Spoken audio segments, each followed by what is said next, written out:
Seja bem-vindo ao Empresarial de Araque, um podcast mais tranquilo, mais só a gente conversar sobre alguns aspectos, não apenas de direito empresarial, mas sobre aspectos da vida empresarial, do empreendedorismo, tópicos que nós achamos importantes, mas de um jeito mais solto, mais frouxo. A ideia desse podcast é ser mais um canal para podermos discutir esses assuntos com mais tempo, com mais calma, em vez de ficar correndo ali para 1 minuto, 2 minutos ali do tempo das outras redes sociais.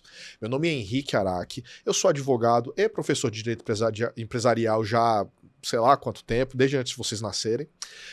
Sou sócio de Araque Tomazetti Advogados Associados e, novamente, este é mais um canal para eu poder conversar com vocês, diretamente com vocês. Mas eu te convido, se você ainda não fez, a assinar o canal, mandar seus comentários, debater para a gente ter mais ideias do que trazer aqui e saber se a gente está caminhando no rumo certo, tudo bem? Hoje eu quero falar com vocês sobre estruturação de uma sociedade, estruturação de um empreendimento.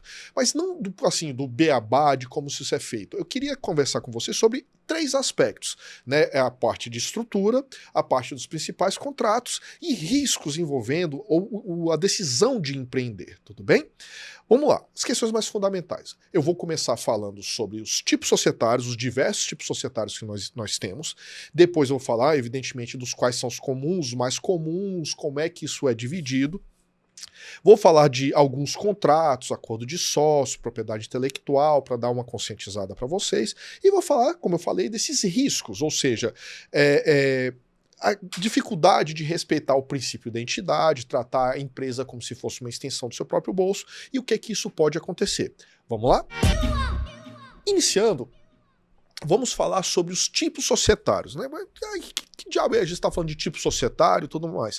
A ideia aqui é trazer para vocês as várias formas que você que decidiu empreender, como sócio, sem sócio, como é que você pode operar neste mercado. Porque muita gente só conhece os tipos mais básicos, que, aliás, boa parte de vocês, se vocês tacarem a pedra aqui, você vai tacar a pedra aqui pela janela, você certamente vai acertar uma empresa que vai ser formada sob o formato de limitada, sociedade limitada. Então, se você tem contato com alguma empresa, o mais provável é que seja uma sociedade limitada. Se você é um pouquinho mais arrojado, você provavelmente já conheceu as sociedades anônimas, porque você já ouviu falar de investimento na bolsa, aquela coisa toda. Mas eu não sei se você sabe, nós temos pelo menos 10 formas de trabalhar, né, de empreender. Só para vocês saberem, nós temos a sociedade em comum, nós temos a sociedade em conta de participação, temos a sociedade simples, temos a sociedade em nome comum, temos a sociedade em nome coletivo, perdão, sociedade em nome coletivo, sociedade em comandita simples, sociedade limitada, sociedade anônima, sociedade em comandita por ações, e nós temos o bom e velho MEI, que muita gente conhece, não é bem um tipo societário, mas eu estou ampliando um pouquinho o escopo. Então vamos lá. Esses tipos societários, eles são divididos de diversas maneiras. Sociedades personificadas, despersonificadas, sociedades contratuais, sociedades estatutárias, mas a ideia aqui não é ser uma graduação 2.0, onde eu vou discutir, falar apenas com o estudante de direito quais são as características de cada uma delas. A ideia aqui é dar um panorama geral das mais comuns. Então, vamos começar com a estrutura, eu diria, mais comum por conta do volume, que são os MEI. Muita gente fala assim, Henrique, eu quero abrir um MEI, quero constituir um MEI e tal, que eu vou virar PJ. Não tem nada disso. MEI, gente, é simples. Você quer explorar uma atividade econômica, não quer montar uma sociedade, não quer montar uma pessoa jurídica, mas você quer se aproveitar daquele regime tributário diferenciado, que é o super simples, que é quando você vira microempreendedor individual. Para isso, você tem que entrar no portal do empreendedor, preencher um cadastro que é bem trivial, tirar o seu CNPJ e segue o seu rumo. É isso que você tem que fazer. O MEI, você não vira uma pessoa jurídica. Pessoa jurídica ela não existe no mundo real. Pessoa jurídica é sociedade, são associações, são fundações. O MEI, eu peguei em você, então estou vendo você é um microempreendedor individual. Então que você tem um registro no CNPJ para fins de emissão de nota fiscal e aproveitamento desses benefícios do regime tributário simplificado. Você tem um limite, você só pode ser MEI se o seu faturamento anual for até 80 e poucos mil reais. Acima disso, não compensa você ser MEI, porque você vai virar empresário individual. E o empresário individual individual, conquanto também tenha inscrição do CNPJ e não seja pessoa jurídica, o regime tributário dele não é tão interessante. Se você já estiver se aproximando de estourar o limite do MEI anual, faz mais sentido para você constituir uma sociedade. Provavelmente você vai constituir uma sociedade limitada unipessoal. Não é um tipo societário diferente, é apenas que você vai constituir uma outra pessoa jurídica e você vai ser o único titular daquelas cotas. Para quê? Porque aí você pode, por exemplo, participar do Simples, dependendo da sua atividade, que continua sendo um regime tributário mais benéfico em boa parte dos casos do que o lucro presumido e do lucro real. Mas voltando para o MEI, o que importa você saber é o seguinte: o MEI serve para atividades pequenas, você dá uma aula aí de karatê, você é psicólogo e fatura aí menos de R$ 8.000 por mês. Ok, você pode começar a pensar em operar como MEI para não ficar trabalhando sem emitir nota na informalidade. Não é nenhuma dessas situações, é muito, muito, muito interessante que você escolha um tipo societário para chamar de seu e começar a trabalhar nele. Normalmente, como eu já avisei, você vai se tornar você vai constituir uma sociedade limitada. Por quê? Porque é uma sociedade que agrega o que há de bom de diversos regimes. Você tem uma limitação da responsabilidade, você tem uma simplificação na sua constituição, na forma de operar, e, mais a mais, a maioria dos contadores, você vai precisar de um contador se você tiver uma pessoa jurídica, a maioria dos contadores sabe trabalhar melhor com sociedade limitada do que os demais tipos societários. Então, sociedade limitada é o que você conhece, é o que o seu parente tem, é o que o seu pai já teve, que seu tio já teve, é aquele negócio de cotas, é bem mais tranquilo de se trabalhar. E provavelmente, ao longo dos próximos episódios, quando eu estiver falando de sociedades, eu provavelmente vou tentar encaixar em sociedade limitada, porque eu vou falar com maior quantidade de gente. Mas tem outros tipos societários interessantes. Por exemplo, nós temos as sociedades simples. As sociedades simples, normalmente, são sociedades de médico, sociedades de contadores. Todos os advogados, quando constituem uma sociedade, eles precisam escolher o tipo societário da sociedade simples, por força legal, e ele tem uma grande diferença, duas grandes diferenças para a sociedade limitada. A primeira delas é que, se é uma sociedade simples pura, ou seja, com as regras que lhes são típicas, os sócios respondem pelas obrigações da sociedade. Ou seja, não é uma sociedade que limita a responsabilidade dos sócios, como acontece com a sociedade limitada. Na sociedade limitada, tirando as hipóteses de desconsideração da personalidade jurídica, o sócio está imune às obrigações daquela sociedade. Por que ele é imune, né, dele? É porque é o seguinte: quando nós estamos falando do direito, nós estamos como se fosse no multiverso do Homem-Aranha. Então eu tenho o mundo real, onde você está me ouvindo agora falar, onde eu estou pegando aqui, estou conversando com o Musta aqui, a gente está tocando aqui o projeto. E você tem um mundo jurídico que ele vive em paralelo aqui ao nosso mundo, onde funcionam as instituições jurídicas. No mundo jurídico, você e a sociedade, o meu escritório, somos pessoas como outra qualquer. Lá no mundo jurídico, a pessoa jurídica conversa com pessoa jurídica contrata, demite, tem direitos e obrigações. No mundo real, você nunca vai ver uma pessoa jurídica, você nunca vai apertar a mão do Carrefour, mas você vai contratar com o Carrefour aqui no mundo jurídico. Então, no mundo jurídico, como o Carrefour, qualquer outra sociedade, o meu escritório, são pessoas como eu e você, eles têm direitos e obrigações próprias. E da mesma maneira que eu não sou obrigado a pagar o seu aluguel, a não ser que eu seja seu fiador, eu não preciso pagar as obrigações da minha sociedade se não tiver uma boa razão para isso, se for uma sociedade de responsabilidade limitada. Então, se a minha sociedade de responsabilidade limitada estiver devendo aluguel, o locador só pode cobrar dela. Existem hipóteses muito específicas em que ele pode alcançar o patrimônio do sócio, mas isso não é imediato, é apenas em situações excepcionais, porque há uma limitação de responsabilidade do sócio. Na sociedade simples pura, não. Todos os sócios são como se eles fossem fiadores, avalistas da própria sociedade. Então, se a sociedade não tiver dinheiro suficiente, eu tenho que pagar. Aí, Rick, mas por que você escolheria esse tipo societário se ele é mais benéfico, se ele é menos, você está menos protegido naquele tipo societário? Depende.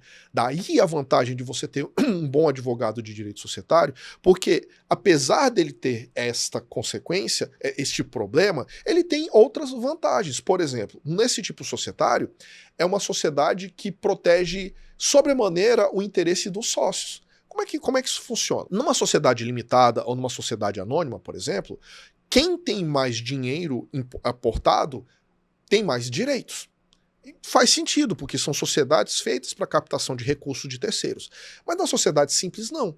Existem determinadas matérias que a deliberação legal, o quórum legal de deliberação, é unanimidade. Por exemplo, eu só posso aumentar o capital social se todos os sócios concordarem, eu só posso admitir um estranho dentro da sociedade se todos os sócios concordarem, entre diversas outras questões. E na sociedade simples, você também pode ter um sócio que sequer contribui para o capital social. Ou seja, ele não precisa colocar dinheiro, colocar bens para se tornar sócio, basta que ele preste serviço para a sociedade. Esse tipo societário pode ser interessante para um projeto onde você tem um sócio que vai ser um investidor e você tem um sócio que vai entrar só com a força de trabalho. E existem situações em que você é obrigado a escolher esse tipo societário por força da lei, como, por exemplo, os escritórios de advocacia. Então, mesmo que eu quisesse adotar um tipo societário diferente, eu não posso. Seja como for, você tem várias maneiras de estruturar essa sociedade, várias maneiras de estruturar esse empreendimento utilizando sociedades simples também. Não é recomendável para a grande maioria dos casos, mas pode ser que naquele seu projeto faça sentido. Na outra ponta aqui, a gente tem as sociedades anônimas. As sociedades anônimas, elas são muito utilizadas em diversos contextos, mas há um específico para o qual elas foram construídas. As sociedades anônimas foram construídas para administrarem um grande quantitativo de capital, um grande quantitativo de sócios e acionistas. As suas regras, que são mais de 200 regras, artigos lá na Lei 6404, elas são construídas para que você estruture, redirecione o interesse de milhões de pessoas. É diferente de uma sociedade simples, uma sociedade limitada, onde você tem ali, vai lá, 10, 15, 20 sócios e que você consegue, de certa maneira, com regras mais simplificadas, coordenar esses interesses. Na sociedade anônima, você pode ter, muitas vezes, milhões de acionistas. É só você pensar numa sociedade anônima de capital aberto, como, por exemplo, a Petrobras, a Natura, a Vale do Rio Doce, a Grendene, entendeu? Todas essas sociedades, elas têm milhares, centenas de milhares, milhões de acionistas. Imagina uma assembleia onde milhões de pessoas podem se manifestar. É complicado, não é tão simples assim. Você que tem uma sociedade aí, você mais duas pessoas ali, você consegue acompanhar o que o sócio está fazendo, o que a companhia ou a empresa está contratando, quem que está demitindo. Por quê? Porque você está ali próximo. Quando você tem milhões de pessoas, é difícil até de prestar esse tipo de informação de uma maneira mais informal. Não à toa a sociedade anônima ela é construída para que você tenha regras mais formais de publicação, de convocação, de deliberação, é por causa disso. As sociedades anônimas elas também são construídas para que você tenha um destacamento mais seguro entre gestão e propriedade. Eu vou aprofundar isso aqui um pouquinho mais ali à frente, quando eu for falar dos papéis dos sócios, dos diferentes papéis dos sócios, mas a ideia é mais ou menos a seguinte. Quando você é sócio de uma sociedade pequena, é muito comum que você confunda os papéis. Eu tenho o papel do administrador, eu tenho o papel do sócio investidor e eu tenho o papel do colaborador dentro daquela sociedade. Então, quando a sociedade é pequena, sociedades limitadas, tudo mais, quando você resolve empreender e você chama um brother aqui que vai ser o gestor, esse aqui vai trabalhar com a parte de captação, eu vou trabalhar... Normalmente você tem uma confusão. As mesmas pessoas botam dinheiro, fazem o investimento lá dentro, as mesmas pessoas acabam gerenciando, falando em nome da empresa, portanto a coisa se confunde. Então é muito comum chegarem para mim e falar assim, pô, meu sócio não está trabalhando, eu quero tirar ele da sociedade. E não é assim que funciona. Você não pode simplesmente tirar um sócio da sociedade porque ele não está trabalhando. Por quê? Porque para você tirá-lo da sociedade, existem regras no próprio Código Civil, na própria Lei 6404. Você não pode simplesmente tirar um sócio de uma sociedade, porque na prática você está expropriando esse sócio. Como assim expropriando esse sócio? É só você pensar o seguinte, lá atrás, quando tudo isso aqui era mato, eu botei dinheiro lá dentro e peguei cotas para mim. Agora que a gente roeu o osso junto, tá na hora de comer o filé, se você me tirar da sociedade, você concorda comigo que você está tirando a minha chance de participação dessa lucratividade futura? Você está me expropriando. Então não é igual demitir um funcionário. É uma questão um pouquinho mais séria. Por outro lado, por lei, a única obrigação que o sócio tem, se não tiver mais nada no contrato social, a única obrigação que o sócio tem é de botar dinheiro lá dentro.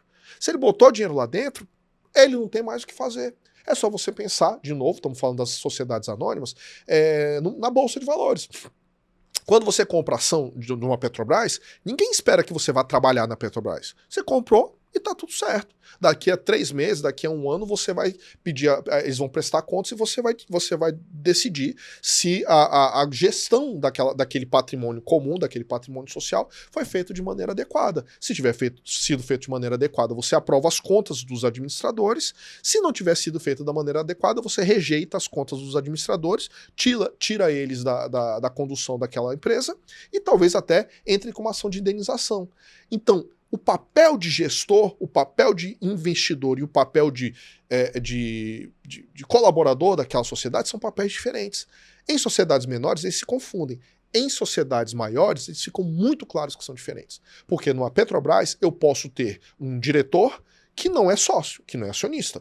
Eu posso ter um acionista que não é diretor. Eu posso ter pessoas que trabalham em prol daquela companhia que não é nenhum nem outro. Só que quando você tem milhões de acionistas, dezenas de milhões de acionistas, você tem um distanciamento ainda maior entre propriedade, ou seja, quem comprou as ações, e quem está conduzindo aquele patrimônio. Então as regras são mais apertadas, elas são mais complexas, você exige um grau de publicização dessas informações maior do que numa sociedade limitada. Exemplo, você tem que publicar os balanços. Numa sociedade limitada, você não tem que publicar os balanços, ou seja, é uma informação que fica só pra gente. Ah, mas por que você é obrigado a publicar o balanço? Porque você tem que atingir dezenas de milhões de pessoas. Então a gente tem que ter pelo menos uma forma que seja possível de atingir essas dezenas de milhões de pessoas. É claro que com o advento da tecnologia a gente poderia ter outras formas mais práticas, mais céleres de fazer isso. Mas o fato é que essa lei é da década de 70 e ela é criada para isso, ela é muito estável e tá indo muito bem, obrigado. Então, nessa brincadeira aí eu falei dos MEI, que não é nem tipo societário, né? Mas eu sei que todo mundo tem uma certa curiosidade a respeito disso. Falei das sociedades simples, falei das sociedades anônimas, falei das sociedades limitadas. E eu falei agora nessa ordem para vocês entenderem que a sociedade limitada, ela está no meio dos dois. Ela tem alguns elementos da sociedade anônima de proteção patrimonial, de estruturação para ter mais sócios do que aquela questão, e eu tenho alguns elementos da sociedade simples, que é uma sociedade contratual, ela é um pouco mais personalista do que uma sociedade anônima, dentre outras questões. Então, essas sociedades já vão abranger, olha, 99% do que vocês verão por aí no dia a dia. É claro que tem estruturas mais complexas, combinação de uma com a outra, mas a ideia aqui é só colocar esse panorama mais genérico, beleza? Vamos para o próximo tópico? O próximo tópico que eu quero conversar são a respeito dos contratos empresariais. Henrique, o que são contratos empresariais? O que são contratos? Por que a gente tem uma diferenciação entre contratos empresariais e contratos civis, ou consumeristas, ou do trabalho? Porque existem alguns elementos que são comuns a esse cluster de direitos. Contrato de trabalho é para relação de trabalho regida pela CLT, que tem todo aquele regramento e tem uma finalidade. Qual finalidades em princípios? Reconhece que há uma diferença de patamar entre empregador e empregado e que aquele contrato, apesar de ser um contrato, ele não é negociado de igual para igual. Não sendo negociado de igual para igual, existem algumas premissas que são não negociáveis, que o direito, né, nós enquanto sociedade escolhemos que são considerados inegociáveis justamente para proteger um certo núcleo mínimo de direitos daquele hipossuficiente. Essa mesma ideia pauta os contratos do consumidor. Também identifica-se que o consumidor individualmente considerado, ele tem vamos dizer assim, uma posição de hipossuficiência perante os grandes fornecedores, as grandes empresas fornecedoras. Então você identificada essa relação de direito do consumo, tem um monte de coisa que não dá para contornar, contratar ao redor dela. dela. É menos do que no direito do trabalho, mas tem bastante coisa. E a gente tem os contratos, vamos dizer assim, paritários, onde a presunção é que está todo mundo igual. Então você vai ter que provar que está um pouquinho diferente para poder exigir, para poder pedir do judiciário um tratamento um pouquinho diferenciado. E o que vai diferenciar os contratos civis, que é quando eu compro um carro de você, de um contrato empresarial, que é quando eu compro quando eu vou comprar uma frota de carros do meu fornecedor, é basicamente o elemento que está por trás desse tipo de contrato. Nessa contratação aqui, onde eu compro um carro usado de você, eu quero extrair a maior quantidade de valor, você quer extrair a maior quantidade de valor, mas a gente não é um lucro, vamos dizer assim, não é a nossa profissão. Então, apesar de eu querer ter um benefício, eu não estou fazendo aquilo para obter sistematicamente um lucro. A não ser que eu seja marreteiro, que aí eu vou comprar e vender o tempo todo. Eu vou comprar de você, vender para você, pegar esse dinheiro, comprar de outro para vender o outro. Aí isso virou minha profissão, virou meu empreendimento. Nessa situação, eu estou fazendo essas operações com a intenção de extrair dali o meu sustento, extrair dali aquele lucro e distribuir entre os sócios. Aí eu estou no mundo dos contratos empresariais. Dentre os vários contratos empresariais, alguns são muito importantes. Uns de estruturação do negócio e o outro para operação do negócio. Os negócios jurídicos de estruturação, nós temos os atos constitutivos. Lembra que eu falei que as pessoas jurídicas são pessoas no mundo jurídico? Ou seja, igual eu tenho vida, as pessoas jurídicas têm vida jurídica. Essa vida jurídica nasce com seus atos constitutivos arquivados na junta comercial, por exemplo.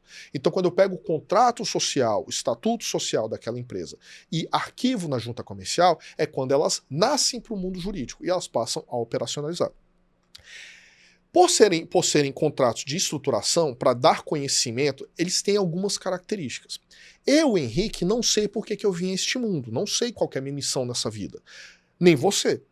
Mas a 8bits, que é a nossa produtora aqui que está produzindo esse podcast, então pode seguir os que eles são fantásticos, a 8bits sabe para que ela existe. Se a 8bits no mundo jurídico olhar para o espelho jurídico dela e olhar no rosto, gente, para que eu vim a esse mundo? Ela vai pegar e olhar no fundo da própria alma e dizer, eu vim aqui para ser uma produtora. Por quê? Porque está escrito na alma dela. Porque se eu pegar a alma dela e trazer para a vida real, eu vou ver o contrato social. Nesse contrato social eu vou olhar objeto social, produtora de conteúdo, produtora de marketing, uma agência de conteúdo. E aí? Beleza, por que isso é relevante? Significa que eu, Henrique, eu não sei para que eu sirvo, mas essa produtora aqui, ela sabe para que ela serve. Por que eu estou falando isso? Quando eu decido contratar você, por exemplo, ou você decide contratar a mim, você vai olhar no meu olho, você vai conversar comigo e você vai extrair uma série de elementos subjetivos não verbais que vão te indicar se você confia ou não confia em mim, se você gosta ou não gosta de mim, se você vai ou não confiar para mim aquele problema que está na sua mão. Você não consegue fazer isso com a 8bits, você não consegue fazer isso com o Carrefour, você não consegue fazer isso com a Petrobras, porque você não vai olhar para eles. Não tem como você olhar olho no olho e entender como ele funciona, porque ela não existe no mundo real. Então, qual é a sua solução? Você vai ter que olhar na alma dela. Então, você vai pegar o contrato social dela, olhar, e lá dentro você vai ver o tamanho dela, quem são os sócios, por que foi constituída, para onde é que vai, de onde é que vem. Uma série de informações para você, daí então, estar mais informado para tomar a decisão se você vai ou não fazer negócio com aquela pessoa jurídica. Então é importante que aquele contrato social contenha informações relevantes para terceiros. Então, o que a gente coloca no contrato social que vai para a junta são informações públicas. O que a gente quer deixar privado, a gente não coloca no contrato social, ainda que seja uma questão de sócio. Para isso, a gente usa os acordos de sócio. Os acordos de sócio são documentos privados, são contratos, mas são documentos privados, onde todos os signatários contratam direitos e obrigações entre si. Mas são direitos e obrigações que a gente quer guardar só pra gente.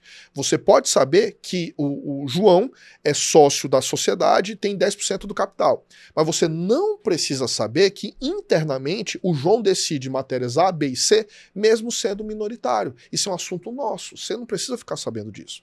Então, dois grandes contratos de estruturação de um empreendimento. O contrato social, que é público, das regras daquela sociedade que vão ser públicas para todo o mercado, e nós temos o contrato ou acordo de sócio, que é privado, que vai dar as regras de convivência entre aqueles sócios, entre os signatários, mas é uma regra interna que ninguém precisa ficar sabendo, a não ser, claro, que tem uma situação de litígio, que é uma outra discussão.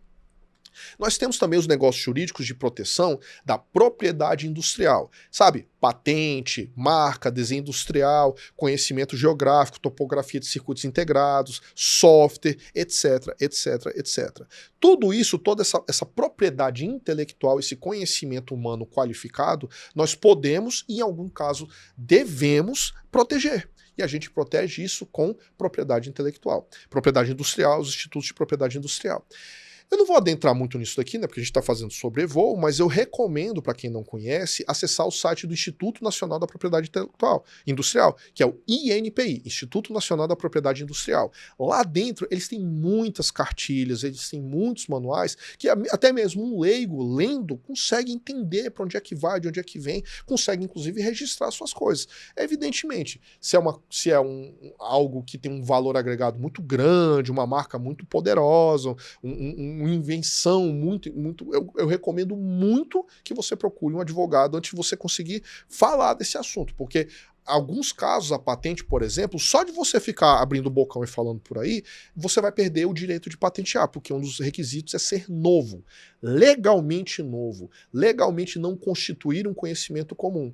E tecnicamente falando, muitas vezes só o fato de você comentar com uma pessoa sem que haja a devida proteção, por exemplo, com uma confidencialidade ou em algum outro critério, você pode perder o direito de ter o monopólio daquela ideia por um período, que é o direito de patente. Mas se vocês quiserem saber mais sobre isso, a gente pode fazer um podcast só sobre isso no futuro, beleza? E por fim, nós temos os contratos, né, de operacionalização, que são os contratos empresariais. É importante que vocês conheçam alguns deles. O contrato de franquia, que define o modelo de exploração de um negócio, onde você, em troca de pagamento de royalties, você recebe basicamente todo o know-how, o direito de uso de marca, os contratos de fornecedores do franqueador. Isso pode ser uma alternativa muito boa para você já iniciar sobre os ombros de gigantes o seu empreendimento. Você tem os contratos de fornecimento, que se a sua atividade empresarial depende muito de um determinado fornecedor e você não tem, né, uma certa concorrência, ou seja, você fica na mão desse fornecedor, pode ser interessante você estruturar essa parceria contratualmente para que nem ele possa alterar o preço de forma predatória não no sentido de exagerada, mas aproveitando uma situação de vulnerabilidade sua para poder esticar a corda, atrasar a entrega, para tentar, sei lá, obter uma vantagem, neste caso, neste exemplo, indevida. Você tem diversos outros contratos, mas eu acho que esses, assim, para um sobrevoo, são mais interessantes. Lembrando que qualquer coisa que eu falar aqui, se você tiver uma dúvida e quiser mais detalhes, eu pego e abro um programa desse aqui de meia hora de novo só para tratar disso. Combinado? E o terceiro e último tópico, eu queria chamar a atenção dos riscos mais comuns. Que riscos mais comuns? O risco de você, que agora está querendo organizar a sua vida empresarial, agora está querendo empreender a sério, para você não cometer, porque ele pode levar a consequências muito graves. Eu tenho dezenas de exemplos lá no escritório de pessoas que acham que empreender, não vou dizer que empreender é brincadeira, mas não levam a sério os riscos e as responsabilidades envolvidas. Por exemplo, a questão de confundir as finanças pessoais. Quem aqui não tem aquele tio, aquele parente, aquele avô, que é dono do boteco, que quando quer comprar alguma coisa, simplesmente abre o caixa da empresa, pega o dinheiro e vai lá e compra. É meu, essa empresa é minha, eu sou dono de 100%, sou dono da maioria, eu faço o que eu quiser. Não é assim que funciona. De novo, lembra quando eu falei do mundo jurídico? Quando eu falei que no mundo jurídico eu sou uma pessoa diferente de você, diferente da 8bits, diferente do meu escritório, eu não estava falando à toa. É tão legítimo para o dono da empresa, o suprassumo da empresa, o cara que tem 100% do capital, pegar e fazer o que ele quiser com o dinheiro da empresa, como é eu pegar, abrir sua carteira e pegar o dinheiro. É tão ilegal quanto. Não é assim que funciona. Para um sócio poder pegar dinheiro da empresa e botar no bolso para ele fazer o que ele quiser, existe um rito. Tem que ter uma distribuição, tem que ter uma apuração de resultado, tem que ter uma distribuição de lucro, senão o que foi feito ali é, no mínimo, você pegou um dinheiro emprestado da sua própria empresa. Isso pode gerar, inclusive, questões tributárias. No máximo, é um ilícito e você pode responder talvez, dependendo da situação, até criminalmente. Existem crimes que você pode cometer contra a sua própria empresa. Já parou para pensar nisso? Então você tem que tomar cuidado. Você não pode tornar a empresa uma extensão do seu próprio bolso. Isso é um dos principais erros que o empreendedor faz. Não apenas esses riscos, mas você está se sujeitando à desconsideração da personalidade jurídica, que eu falei para vocês que eu ia comentar. Lembra da história da sociedade? Você montou a sociedade, é um tipo societário de sociedade limitada, portanto, o Henrique falou que você está protegido contra os problemas da sociedade. Mais ou menos. Se você usar aquela sociedade para cometer fraude, ou você confundir as suas finanças pessoais com a da sociedade, o juiz fala assim, olha, não dá para saber o que é patrimônio da sociedade e o que é seu. Então eu vou misturar tudo. Eu vou desconsiderar a personalidade jurídica própria daquela sociedade e vou alcançar a sua personalidade jurídica. Só porque você não respeitou esse princípio da entidade que eu acabei de explicar para vocês. Então, muito cuidado. É um erro muita gente comete, é um erro simples de se cometer e também simples de evitar. Existem alguns procedimentos que você pode fazer para poder usar do dinheiro daquela empresa de forma legítima e legal. Cuidado com isso. Cuidado com a má definição das funções dos sócios dentro daquela empresa. Pode parecer que você tendo uma sociedade 50-50, 30-30-30, alguma coisa nesse sentido, pode fazer sentido na sua cabeça que todo mundo aqui seja sócio-administrador. Mas isso, na verdade, está te tirando, você que não é o administrador, você que não é, de fato, quem paga as contas, contrata, ou seja, apresenta a sociedade perante terceiros, você está tirando uma arma muito boa para fiscalizar seu próprio dinheiro. Quando você diz no contrato social, em qualquer outro lugar, que você também é administrador junto comigo, significa que você é responsável pelos atos de gestão junto comigo. Ainda que você não sabe o que eu fiz. Ah, não, mas só quem cuidava era o Henrique. Tudo bem, você vai ter que provar. Olha que bizarro. Você vai ter que provar que você não sabia. Como é que você prova que você não sabe algo? Você prova que algo aconteceu. Você prova que você sabe de alguma coisa. Mas como é que você prova que você não sabe de algo? Isso é muito mais difícil de acontecer.